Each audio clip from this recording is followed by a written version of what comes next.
ассалому алайкум дӯстони азиз, хушомадед ба канали мошини фурӯшӣ. Ман ҳастам бо шумо Рамазон аз ҳамин канал.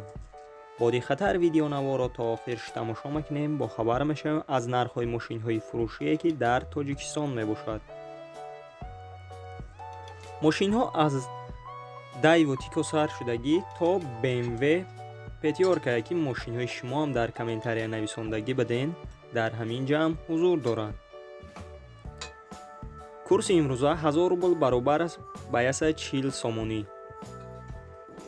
касоне ки дар канали мо то ҳозир обуна шудагӣ нестед, обуна шавед и дар видеои мо лайкро бигзора. мо мегзарем ба мошинҳои фурӯшие ки шумо бисёртар интизорашон ҳастед. боди хатар видеонаворро то охирш тамошо мекунем, бо хабар мешавем аз нархҳои мошинҳои фурӯшие ки дар Тоҷикистон мебошад.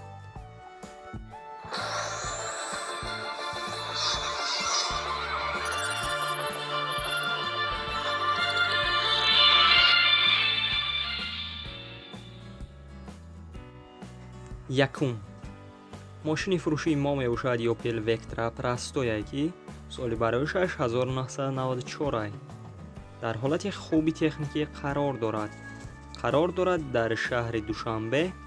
сӯзишвори бензин газ мебошад. объём мотораш 1.6 ай. коробка передач механика. нархи мошин 23000 сомонӣ ай. ба рубл бигардонед 164000 рубл мешавад. мошин 4 электропакет дорад.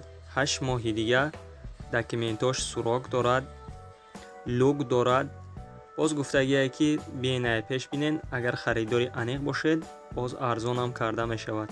рақамҳояшон барои маълумоти бештар дар рӯи экрани шумо метавонед муроҷиат кунед ва маълумоти пурраро дарёфт кунед. дуюм Daewoo Lanos, соли бароишаш 1996 ай. дар ҳолати хуби техникӣ қарор дорад дар шаҳри Душанбе. сӯзишвори бензини холия. объём мотораш 1.6 ай. коробка передач механика. нархи мошин 14500 сомонӣ ай. ба рубл бигардонед 103000 рубл мешавад. ранги мошин сафед аст. кузаш седан мебошад. мошина состояниша тенҷи баъд гуфтеса срочно фурӯхта мешавад. д электропакет дорад. 4 шини нав дорад. аккумулятораш нав ай. и боз алишиам аст ба ягон мошини дигар. ҳуҷҷатош ҳамаш нав кардагия. агар харидори аниқ бошед, марҳамат рақамҳояшон барои маълумоти бештар дар рӯи экрани шумо метавонед муроҷиат кунед ва маълумоти пурраро дарёфт кунед. ва касоне ки дар канали мо то ҳозир обуна шудагӣ нестед, обуна шавед и дар видеои мо лайкро бигзора. мо мегзарем ба дигар мошини фурӯшӣ. сеюм Mercedes-Benz S-Class, соли бароишаш 10000 сол мебошад, ки дар ҳолати хуби техникӣ қарор дорад дар рӯдакӣ. сӯзишвори бензин газ ай. объём мотораш 1.8 ай. коробка передач автоматика. нархи мошин 43500 сомонӣ ай. ба рубл бигардонед 310000 рубл мешавад. ранги мошин сервирисия. кузаш седан мебошад. мошина ҳамаи ҷӯша 100% гуфтеса ягон камбудӣ надорад. мотораш сечка мебошад. модел элегант. гази евро 4 дорад. 1 сола документ дорад. савдо мешавад дар пеши мошин гуфтагие. агар харидори аниқ бошед, марҳамат рақамҳояшон дар рӯи экрани шумо метавонед муроҷиат кунед ва маълумоти пурраро дарёфт кунед. чорум Toyota Mark D, соли бароишаш 1997 ай. дар ҳолати хуби техникӣ қарор дорад дар шаҳри Душанбе. сӯзишвори бензин газ ай. объём мотораш 1.8 ай. коробка передач автоматика ай. нархи мошин 11000 сомонӣ ай. ба рубл бигардонед 78000 рубл мешавад. ранги мошин сафед аст. кузаш седан мебошад. мошина ҳамаи ҷӯша 100% гуфтеса ягон камбудӣ надорад. срочно фурӯхта мешавад. 4 баллони нав дорад. документош 9 моҳи дига сурок дорад. агар харидори аниқ бошед, марҳамат рақамҳояшон дар рӯи экрани шумо метавонед муроҷиат кунед ва маълумоти пурраро дарёфт кунед. панҷум Daewoo Nexi соли бароишаш 1996 дар ҳолати хуби техникӣ қарор дорад дар шаҳри Хуҷанд. сӯзишвори бензин газ мебошад. объём мотораш 1.6 коробка пердач автоматикай. нархи мошин 21000 сомония. баробар бигардонед 150000 рубл мешавад. ранги мошин сафед аст, кузаш седан мебошад. мошина ҳамаҷӯша 100% гуфтесай 4 баллони нав дорад, 1 сола техосмотраш мебошад, кондитсионерам дорад, задни камерам дорад. агар харидори аниқ бошед, марҳамат рақамҳояшон дар рӯи экрани шумо метавонед муроҷиат кунед ва маълумоти пурраро дарёфт кунед. шашум Daewoo Tico соли бароишаш 1996 дар ҳолати хуби техникӣ қарор дорад дар шаҳри Душанбе.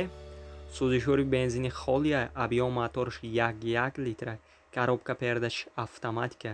нархи мошин 12000 сомония. баробар бигардонед 85000 рубл мешавад. мошин дар ҳолати миёна қарор дорад. савдо мешавад дар пеши мошин худаш. агар харидори аниқ бошед, марҳамат рақамҳояшон барои маълумоти бештар дар рӯи экрани шумо метавонед муроҷиат кунед ва маълумоти пурраро дарёфт кунед. ҳафтум Hyundai Sonata соли бароишаш 2007 дар ҳолати хуби техникӣ қарор дорад дар шаҳри Душанбе. сӯзишвориш гази холияй, объём мотораш 2.0 литрай, коробка пердачаш автоматикай. нархи мошин 49000 сомония. баробар бигардонед 349000 рубл мешавад. ранги мошин серебристия, кузаш седан мебошад. мошина ҳамаҷӯша 100% гуфтеса ягон камбудӣ надорад, тозаакай. срочна фурӯхта мешавад. сабаби фурӯхтанаш сум дар кор шуда, барои ҳам қадар мефурӯшандаш.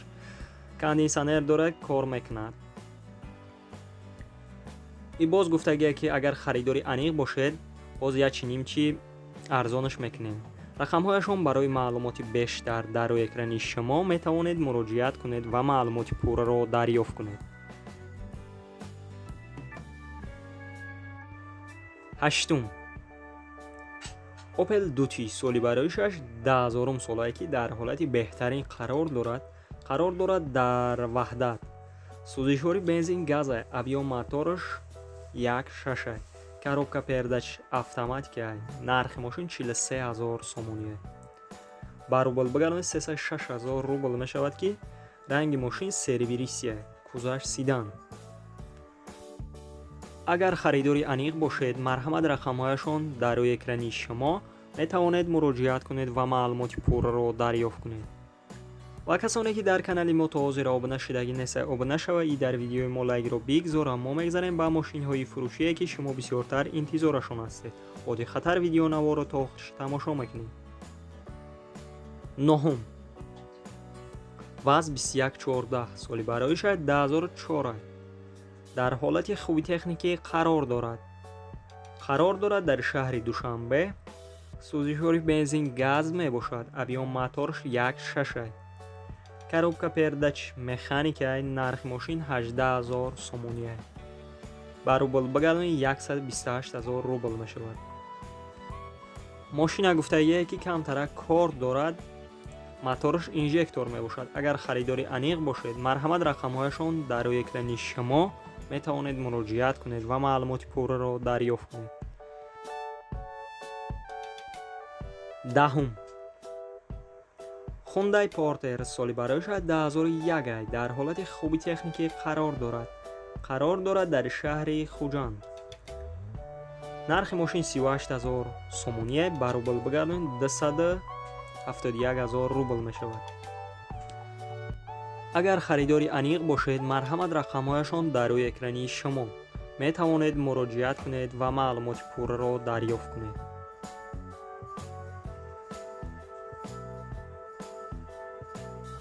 ёздаҳум BMW Пятёрка соли бароишаш 2004 дар ҳолати хуби техникӣ қарор дорад дар Гулистон, Қайроқум. сӯзишвори бензин газ мебошад. объём мотораш 2.0 литр. коробка передач механика нархи мошин 67000 сомония, ба рубл бигардонед 478000 рубл мешавад. ранги мошин сиёҳ аст, кузаш седан мебошад. агар харидори аниқ бошед, марҳамат рақамҳояшон дар рӯи экрани шумо метавонед муроҷиат кунед ва маълумоти пурраро дарёфт кунед. ва мо мегзарем ба дигар мошини фурӯшӣ. 12 Nexi Daiwo соли бароишаш 1995 аст. дар ҳолати хуби техникӣ қарор дорад дар шаҳри Душанбе. сӯзишвориш бензин газ мебошад. объём мотораш 1.6 аст. коробка передач механика нархи мошин 15500 сомония аст. ба рубл бигардонед 110000 рубл мешавад. ранги мошин сафед аст, кузаш седан мебошад. мошина гуфтагие ки дар ҳолати хуб қарор дорад. харидор занг занад гуфтагие. агар харидори аниқ бошед, марҳамат рақамҳояшон дар рӯи экрани шумо метавонед муроҷиат кунед ва маълум. 13 мошини фурӯши мо мебошад гурзавои газеле ки соли бароишаш 2007 аст. дар ҳолати хуби техникӣ қарор дорад дар шаҳри хуҷанд. нархи мошин 50000 сомония ба рубл бигардонед 356000 рубл мешавад. мошина состоянияш зури бад гуфтеса. агар харидори аниқ бошед, марҳамат рақамҳояшон дар рӯи экрани шумо метавонед муроҷиат кунед ва маълумоти пурраро дарёфт кунед. дӯстони азиз, видеонавори мо ба охир мерасад. дар ҳамин ҷо хайр, то видеои дигар сарбаланду хонаобод бошед. дастгирии моро фаромӯш насозед.